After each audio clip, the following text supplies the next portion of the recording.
नमस्कार। आप सभी का हमारे इस YouTube चैनल पे स्वागत है। आज बायोलॉजी की क्लास में हम एक नया अध्याय प्रारंभ करेंगे। अपने आज का अध्याय है वो 25वां है, तो 25वां अध्याय है ये हम प्रारंभ करेंगे। 25वां अध्याय है जिसका नाम है मानव का उत्सर्जन तंत्र। तो आज अपना एक नया अध्याय प्रारंभ करेंगे जिसका नाम है मानव का उत्सर्जन तंत्र। क्या होता है, इसकी संरचना किस प्रकार की बनी हुई होती है, ये किस प्रकार से कार्य करता है, इन सब के बारे में आज हम इस अध्याय में अध्ययन करेंगे। तो देखो, हम अध्याय को प्रारंभ करते हैं। सबसे पहले हम ये पढ़ते हैं कि उत्सर्जन तंत्र है वो होता क्या है। तो सबसे पहले हम पढ़ेंगे कि उत्सर्जन तंत्र क्या होता है या उत्सर्जन तंत्र है वो किसे कहते हैं। तो नाइट्रोजनी अपशिष्ट पदार्थों को शरीर से बाहर निष्कासन करने की क्रिया को हम क्या बोलते हैं? उत्सर्जन तंत्र। ठीक है, उसको हम क्या बोलेंगे? उत्सर्जन बोलेंगे। उत्सर्जन किसे बोलेंगे? कि नाइट्रोजनी अपशिष्ट पदार्थों को शरीर से बाहर निष्कासित करने की क्रिया को उत्सर्जन बोलते हैं। ये परिभाषा नोट कर लेना। सबसे पहले हेडिंग उत्सर्जन कि नाइट्रोजनी अपशिष्ट पदार्थों को शरीर से बाहर निष्कासित करने की क्रिया को उत्सर्जन कहते हैं। अब देखो, उत्सर्जन के अंदर होता है उत्सर्जन अंग। मतलब उत्सर्जन तंत्र का निर्माण कैसे होता है? उत्सर्जन अंग किसे बोलेंगे? कि शरीर के वे अंग या अवयव, शरीर के वे अंग या अवयव जो क्या करते हैं? नाइट्रोजनी अपशिष्ट पदार्थ हैं उनको शरीर से बाहर निकालने का कार्य करते हैं। उनको हम क्या बोलेंगे? उत्सर्जन अंग बोलेंगे। उत्सर्जन अंग किसे बोलेंगे? कि शरीर के वे अंग या अवयव जो अपशिष्ट पदार्थों को शरीर से बाहर निकालने का कार्य करते हैं उसे हम उत्सर्जन अंग बोलते हैं। और उत्सर्जन अंगों मिलकर किसका निर्माण करते हैं? उत्सर्जन तंत्र का निर्माण करते हैं। उत्सर्जन अंग है वो सब मिलकर किसका निर्माण करेंगे? उत्सर्जन तंत्र का निर्माण करेंगे। ठीक है, तो देखो परिभाषा सबसे पहले उत्सर्जन किसे बोलेंगे? कि नाइट्रोजनी अपशिष्ट पदार्थों को शरीर से बाहर निष्कासित करने की क्रिया को उत्सर्जन कहते हैं। तथा वे अंग या अवयव जो अपशिष्ट पदार्थों को शरीर से बाहर निकालने का कार्य करते हैं उन्हें हम उत्सर्जन अंग बोलते हैं। और विभिन्न उत्सर्जन अंग मिलकर किसका निर्माण करते हैं? उत्सर्जन तंत्र का निर्माण करते हैं। तो इस अध्याय में हम क्या पढ़ेंगे कि ये अंग कौन कौन से होते हैं, इन अंगों की संरचना किस प्रकार की होती है, इन सब के बारे में हम इस अध्याय के अंदर अध्ययन करेंगे। आगे देखो,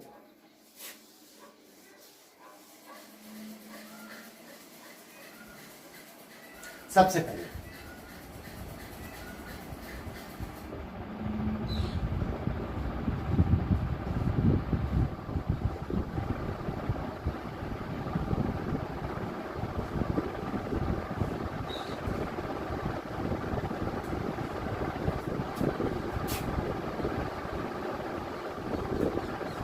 देखो, सबसे पहले हम पढ़ेंगे कि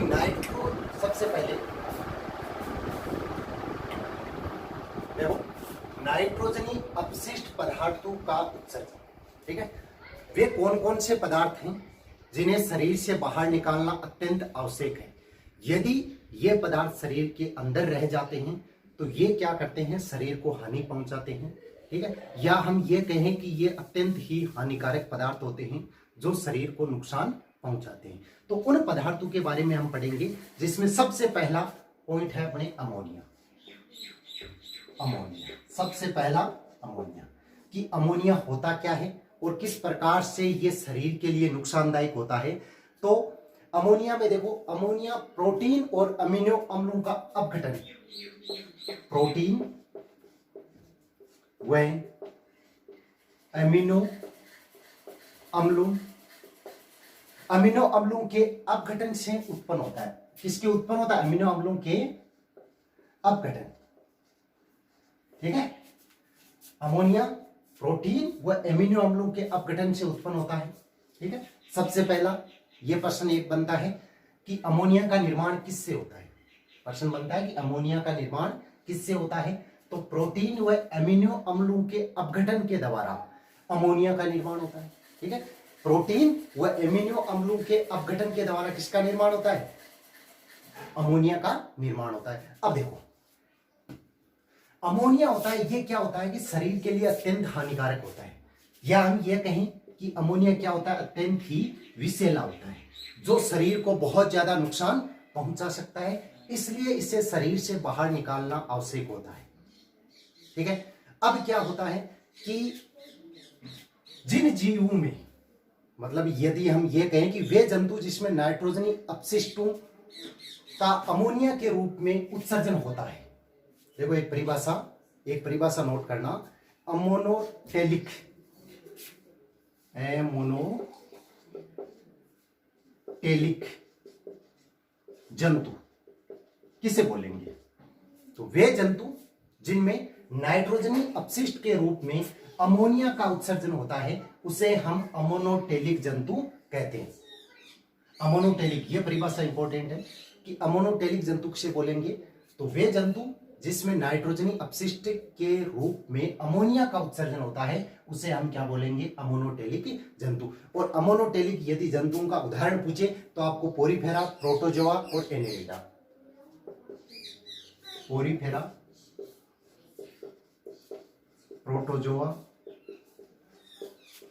व एनेलिडा, संघ के जितने भी जीव है, जैसे हम अमीबा भी उदाहरण ले सकते हैं कि अमीबा है वो अपना उत्सर्जन किस रूप में करता है, अमोनिया के रूप में करता है। तो ये सभी कौन से जंतु कहलाते हैं, अमोनोटेलिक जंतु कहलाते हैं। तो देखो अपने सबसे पहले हेडिंग लगाना है कि नाइट्रोजनी अपशिष्ट पदार्थों का अपघटन होता क्या है। इसमें सबसे पहले एक नंबर अमोनिया।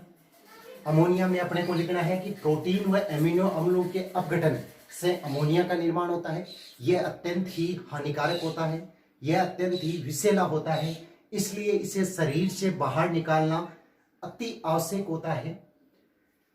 वे जंतु जो नाइट्रोजनी अपशिष्ट पदार्थों के रूप में अमोनिया का उत्सर्जन करते हैं या अमोनिया के रूप में नाइट्रोजन पदार्थों का उत्सर्जन करते हैं उसे अमोनोटेलिक जंतु कहते हैं। जैसे उदाहरण में पोरीफेरा, प्रोटोजोआ, एनेलिडा, या आप सीधा एक उदाहरण अमीबा भी लिख सकते हो। अब देखो इसके अंदर दूसरा नाइट्रोजनी अपशिष्ट पदार्थ है, उसके बारे में हम पढ़ेंगे।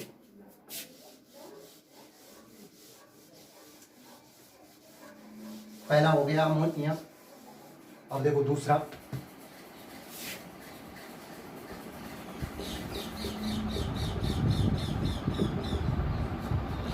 दूसरा कौन सा है, यूरिया।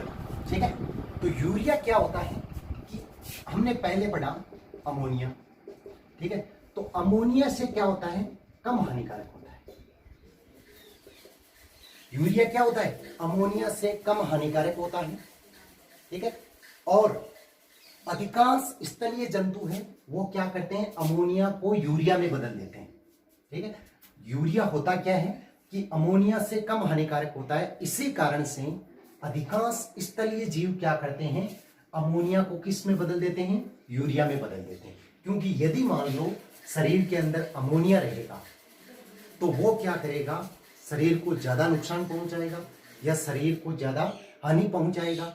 इसलिए स्थलीय जीव क्या करते हैं कि उससे अमोनिया को किस में बदल देते हैं, यूरिया के रूप में बदल देते हैं, जिससे क्या होता है कि वो शरीर को क्या करता है, कम नुकसान पहुंचाता है। अब वे जीव जो अपने अपशिष्ट पदार्थ के रूप में यूरिया के रूप में अपनी अपशिष्ट पदार्थ को बाहर निकालते हैं तो उस जीव को हम क्या बोलते हैं, यूरियोटेलिक, यूरियोटेलिक जंतु बोलते हैं। ठीक है, यूरियोटेलिक जंतु किसे बोलेंगे कि वे जंतु या वे जीव जो अपने अपशिष्ट पदार्थ यूरिया के रूप में शरीर से बाहर निकालते हैं उसे यूरियोटेलिक जंतु बोलते हैं। परिभाषा कि वे जंतु जो अपने अपशिष्ट पदार्थ के रूप में या यूरिया के रूप में अपने अपशिष्ट पदार्थ को शरीर से बाहर निकालते हैं उसको हम क्या बोलते हैं, यूरियोटेलिक जंतु। इसके अंदर अपने को उदाहरण क्या लिखना है, एनेलिड्स और मछलियां। एनेलिड्स मछलियां, ठीक है, उसको किसके अंदर सम्मिलित किया गया है? यूरियोटेलिक जंतुओं के अंदर सम्मिलित किया गया है। अब देखो हेडिंग लगाना 2 नंबर, यूरिया लिखना क्या है कि यूरिया अमोनिया से कम हानिकारक होता है तथा यह शरीर को कम नुकसान पहुंचाता है। इसी कारण अनेक स्थलीय जीव अमोनिया को यूरिया में बदल देते हैं। वे जंतु जो अपने अपशिष्ट पदार्थ को यूरिया के रूप में शरीर से बाहर निकालते हैं उन्हें यूरोटेलिक जंतु कहते हैं, जैसे एनेलिड्स और मछलियां। अब देखो इसके अंदर हम अगला पढ़ेंगे,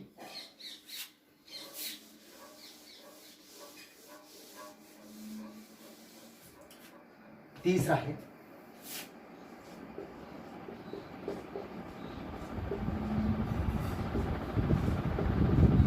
यूरिक अम्ल।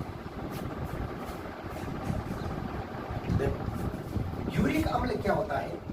सबसे कम विषैला, सबसे कम विषैला, मतलब इन पदार्थों में से यदि कोई जो सबसे कम विषैला होता है तो वो कौन सा होता है? यूरिक अम्ल होता है।